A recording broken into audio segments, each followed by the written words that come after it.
The collection Elena Vasquez had been inspecting the atmospheric processors on mining station Theta 7 when the lights went out. She was reaching for her emergency beacon when something hit her from behind, sending electricity through her body. The last thing she remembered was falling toward the metal grating, her vision fading to black. When consciousness returned, Elena found herself lying on a surface that felt wrong. Too smooth, too warm. The air tasted metallic and carried scents she had never encountered before. She opened her eyes slowly, expecting to see the familiar industrial walls of the mining station. Instead, she saw a curved ceiling that seemed to pulse with soft amber light. You are awake. Good. The others are stirring as well. The voice belonged to an older man with silver hair and weathered hands. He wore the blue uniform of the Colonial Navy, though it was torn and stained. Commander, Victor Kozlov retired, and you are? Elena Vasquez, mining engineer. She sat up carefully, noting that her work clothes were intact but her tools were gone. Where are we? On a ship, I believe. Not human design. Victor gestured around the circular chamber. I have been awake for perhaps an hour. There are 23 others here, all human, all from different worlds by the look of their clothing. Elena looked around the room and saw he was right. The people slowly awakening wore everything from academic robes to farming clothes to military uniforms. A young woman with dark skin and intricate braids was helping an elderly man sit up. Near the far wall, a teenager with bright green hair was examining what looked like a control panel.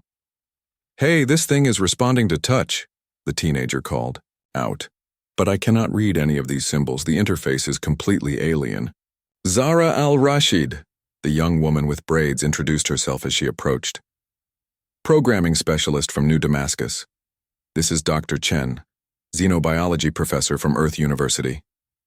Dr. Marcus Chen adjusted his glasses and looked around the room with scientific curiosity. Fascinating architecture.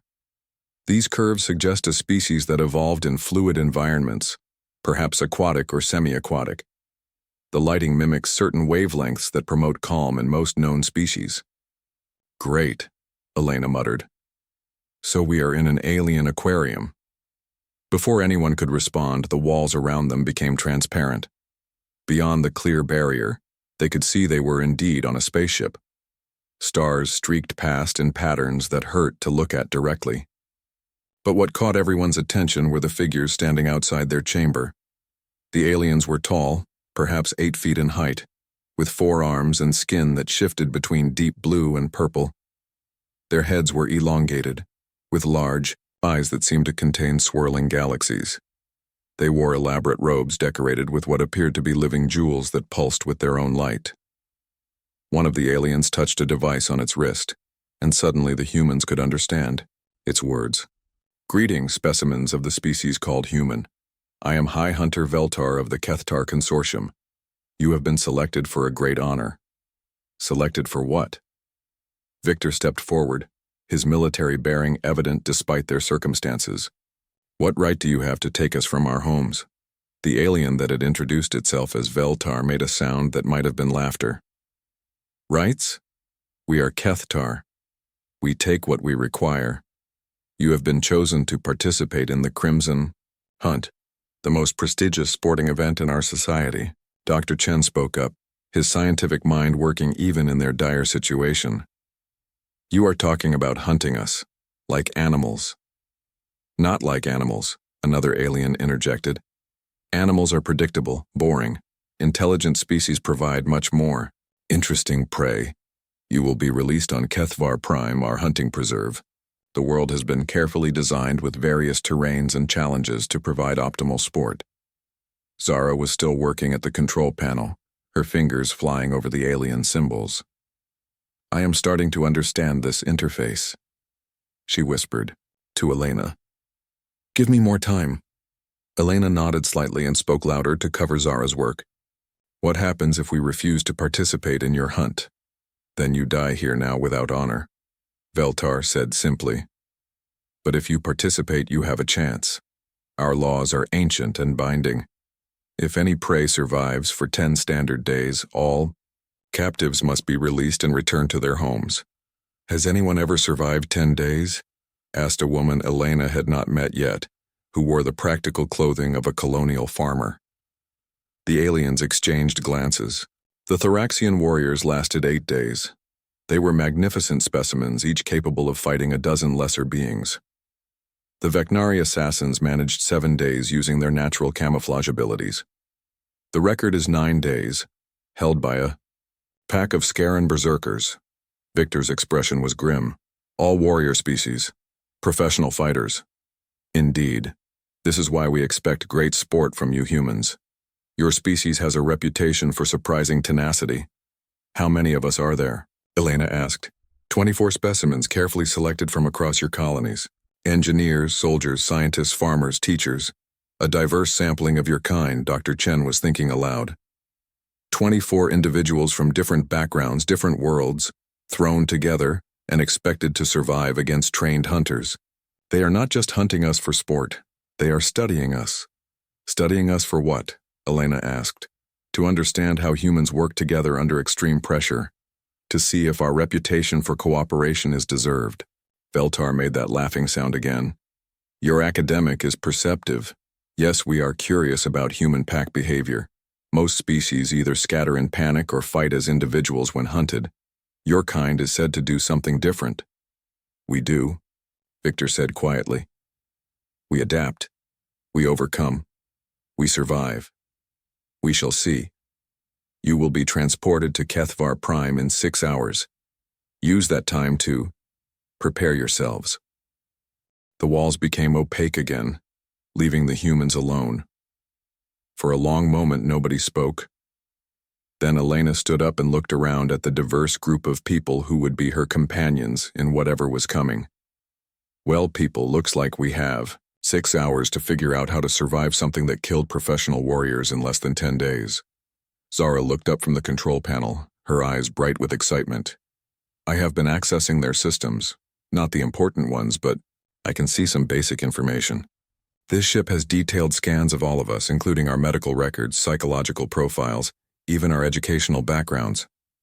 They have been planning this for a while, Dr. Chen observed. These are not random abductions. Each of us was specifically chosen. Chosen for what? Asked the colonial farmer Elena had noticed earlier. I am Sarah Kim, by the way. I grow food on Kepler 442b. Not exactly warrior material. Maybe that is exactly why they chose you, Elena said. Victor, you are military. Dr. Chen, you are a scientist. Zara is a programmer. I am an engineer. Sarah grows food. They did not just grab random humans. They grabbed humans with specific skills. Victor nodded slowly. A survival team. Whether they intended it or not, they have created a group with complementary abilities. Like they are testing whether humans can form effective teams from strangers, Dr. Chen added. Most species they hunt probably know each other, train together. We are starting from scratch. Then we better get to know each other fast, Elena said. 6 hours to turn 24 strangers into a team that can do what the galaxy's best warriors could not.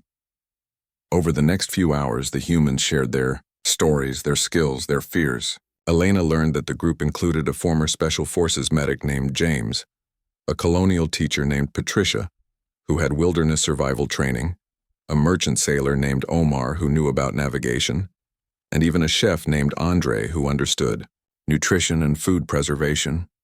Zara continued working on the alien systems, gradually understanding more of their technology.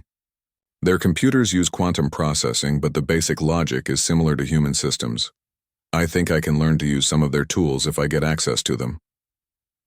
Dr. Chen was interviewing everyone about their knowledge of alien biology, their physical capabilities, their psychological strengths and weaknesses. Victor was organizing them into work groups and establishing basic military discipline without being oppressive about it. Most importantly, Elena noticed, they were beginning to work together naturally. Without being forced or ordered, people were finding ways to contribute, to support each other, to prepare as a group rather than as individuals. You know what I think? She said as they felt the ship beginning to change course. I think these Kethtar made a mistake. What kind of mistake? Victor asked. They think they are getting prey, but humans are not prey animals. We are persistence, hunters. We are the species that conquered Earth by working together to hunt things bigger and stronger than us. Dr. Chen smiled. And we are the species that turned wolves into dogs by convincing predators to join our pack instead of fighting us. Exactly, Elena said. They are not hunting prey. They just do not know it yet.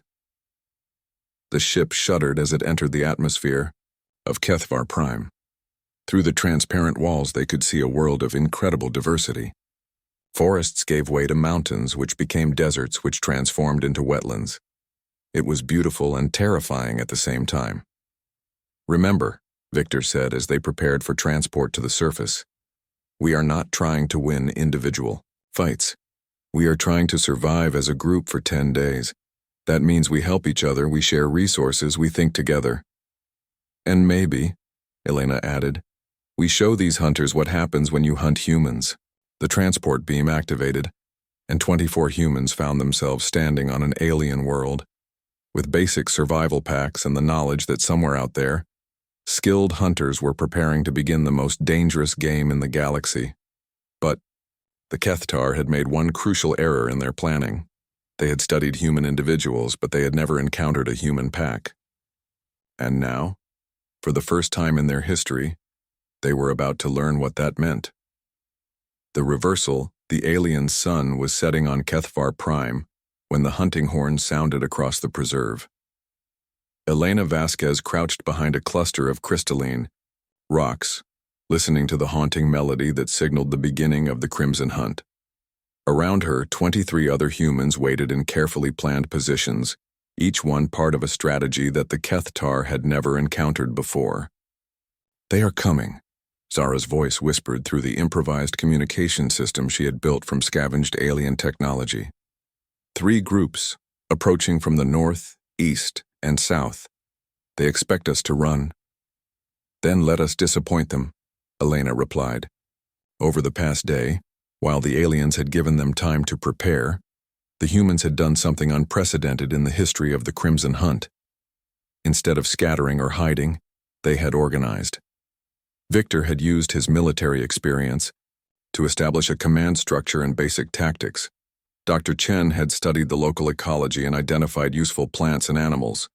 Zara had figured out how to hack into some of the preserve's monitoring systems. Elena had engineered simple but effective traps and tools from the available materials. Most importantly, they had all learned to work together. The first Kethtar, Hunter approached through the purple forest, confident and relaxed. These beings had conducted hundreds of hunts over the centuries. They knew how prey behaved when cornered. They expected panic, desperate flight, or at best, individual attempts at hiding. What they did not expect was James, the former Special Forces medic, dropping from a tree directly onto the hunter's back while Sarah and Omar attacked from both sides simultaneously. The hunter was strong and fast, but it had never dealt with a coordinated assault from multiple directions. Target down, James reported over their improvised communication network. Alien is unconscious, but alive. We have their weapon and equipment. Similar reports came in from the other 2 encounters. Not all were successful. The humans lost Patricia, the colonial teacher, when a hunter's energy weapon caught her before she could reach cover. But they also captured 2 more alien hunters and learned valuable information about their equipment and tactics. They are panicking, Zara reported from her hidden position, overlooking the aliens' command post. I can intercept their communications. They are saying things like unprecedented and impossible behavior patterns. They have never had prey that fought back as a coordinated group. Dr. Chen was examining one of the captured weapons. Fascinating. This technology is incredibly advanced, but it is designed for individual combat. Single target acquisition, no area effect capabilities. They have never needed to fight groups before. Because everything else they hunt fights like individuals, Elena realized.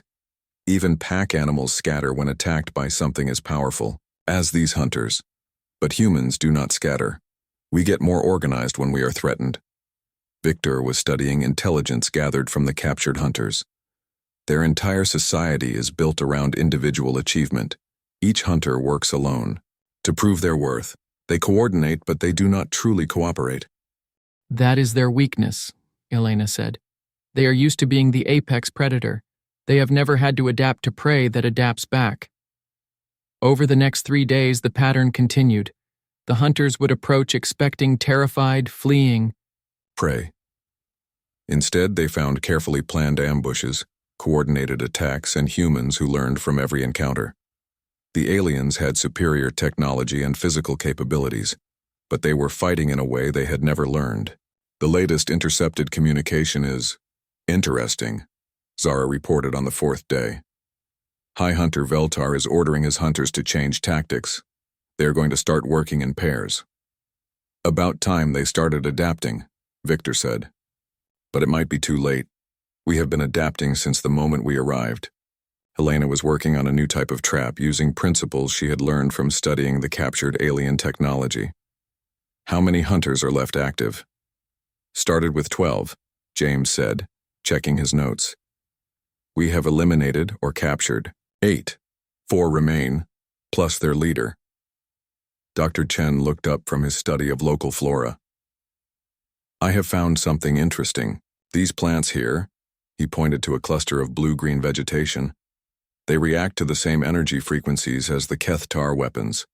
I believe I can create a compound that will interfere with their targeting systems. Biological warfare? Elena asked. More like biological countermeasures. If we can disrupt their technology, we level the playing field. Andre, the chef, had been working with Dr. Chen to understand the local food sources. I can incorporate the doc's compound into food. If we can get it to the hunters, it will affect their equipment from the inside. How do we get them to eat our food? Sarah asked. Zara grinned. Leave that to me. I have been learning their computer systems. I think I can convince their supply drops to deliver our special meals. On the 5th day, the remaining hunters found their weapon systems malfunctioning. Their targeting was off, their communications were filled with static, and their protective equipment was not responding properly. For the first time in their lives, the Kethtar experienced what it felt like to be the ones at a disadvantage. This is impossible. High Hunter Veltar's voice came through the intercepted communications. Prey does not hunt hunters. Prey does not sabotage our equipment. What are these humans?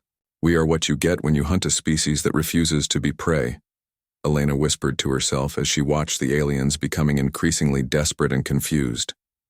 The turning point came on the 6th day.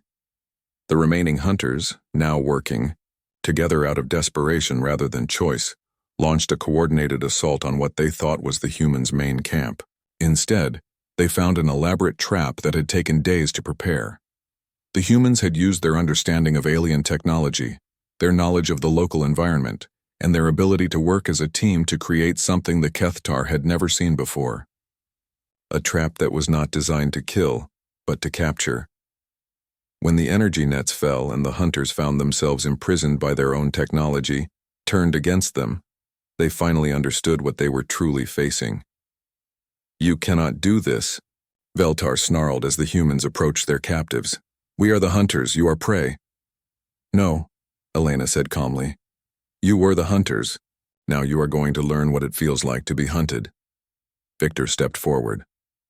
Your own laws state that if prey survives for 10 days, all captives must be released. We have survived 6 days and captured your entire hunting party. I think that counts as surviving. But the hunt is not over, Veltar protested.